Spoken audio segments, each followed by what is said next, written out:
మంచిర్యాల జిల్లా ప్రధాన వార్తలను చూస్తే జిల్లాలో ఏసీబీ దాడుల పదను పెంచడంతో ప్రభుత్వ శాఖల్లోని అవినీతి అధికారుల గుండెల్లో రైలు పరిగెడుతున్నాయి. తాజాగా హాజీపూర్ మండలం కర్ణమామిడి గ్రామ పంచాయతీ సెక్రటరీ వెంకటస్వామి ఇందిరమ్మ ఇండ్ల మంజూరులో 20,000 లంచం తీసుకుంటూ ఏసీబీ అధికారులకు రెడ్ హ్యాండెడ్గా పట్టుబడ్డాడు. ఏసీబీ అధికారులు కేసు నమోదు చేసుకుని దర్యాప్తు ప్రారంభించారు. మంచిర్యాల జిల్లా చెన్నూరు పోలీస్ స్టేషన్ ముందు బీఆర్ఎస్ నాయకులు ఆందోళన చేపట్టారు. చెన్నూరు పట్టణంలో యూరియా కొరతతో రైతులు ఆందోళన చేపట్టడంతో ఆందోళనకు మద్దతు తెలిపిన మాజీ కౌన్సిలర్ బీఆర్ఎస్ నేత అనిల్పై సీఐ దేవేందర్ రావు చేయి చేసుకోవడం పట్ల బీఆర్ఎస్ శ్రేణులు ఆగ్రహం వ్యక్తం చేశాయి.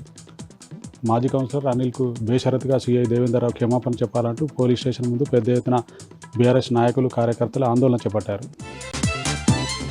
మంచిర్యాల జిల్లా కేంద్రంలో ఈ నెల 6వ తేదీన వినాయక నిమజ్జనం సందర్భంగా జిల్లా కేంద్రంలోని వెంకటేశ్వర టాకీస్ సమీపంలోని చౌరస్తా వద్ద వినాయక నిమజ్జన శోభాయాత్ర రూట్ మ్యాప్ను పరిశీలించి హిందూ ఉత్సవ సమితి సభ్యులకు పలు సూచనలు చేశారు డీసీపీ భాస్కర్. ఈ కార్యక్రమంలో ఏసీపీ ప్రకాష్లు పోలీసు అధికారులు పాల్గొన్నారు. మంచిర్యాల జిల్లా బెల్లంపల్లి పట్టణంలో భారీ వర్షాలకు రోడ్లపై ఏర్పడ్డ గుంతల వల్ల వాహనదారులు తీవ్రమైన ఇబ్బందులు పడుతున్నారంటూ అధికారులు వెంటనే రోడ్లపై ఉన్న గుంతలను పూడ్చివేయాలంటూ సిపిఎం ఆధ్వర్యంలో రాస్తారోకో నిర్వహించారు సిపిఎం నాయకులు. కొమరంభీం ఆసిఫాబాద్ జిల్లా వాంకిడి మండలం చిన్నబెండార గ్రామంలో గ్రామస్తులు ఆందోళన నిర్వహించారు. కొద్ది రోజులుగా అంగన్వాడీ కేంద్రానికి అంగన్వాడీ టీచర్ రావడం లేదంటూ అధికారులు వెంటనే అంగన్వాడీ టీచర్పై చర్యలు తీసుకొని కొత్త అంగన్వాడీ టీచర్ను తమ గ్రామానికి నియమించాలంటూ గ్రామస్తులు అధికారులను డిమాండ్ చేశారు.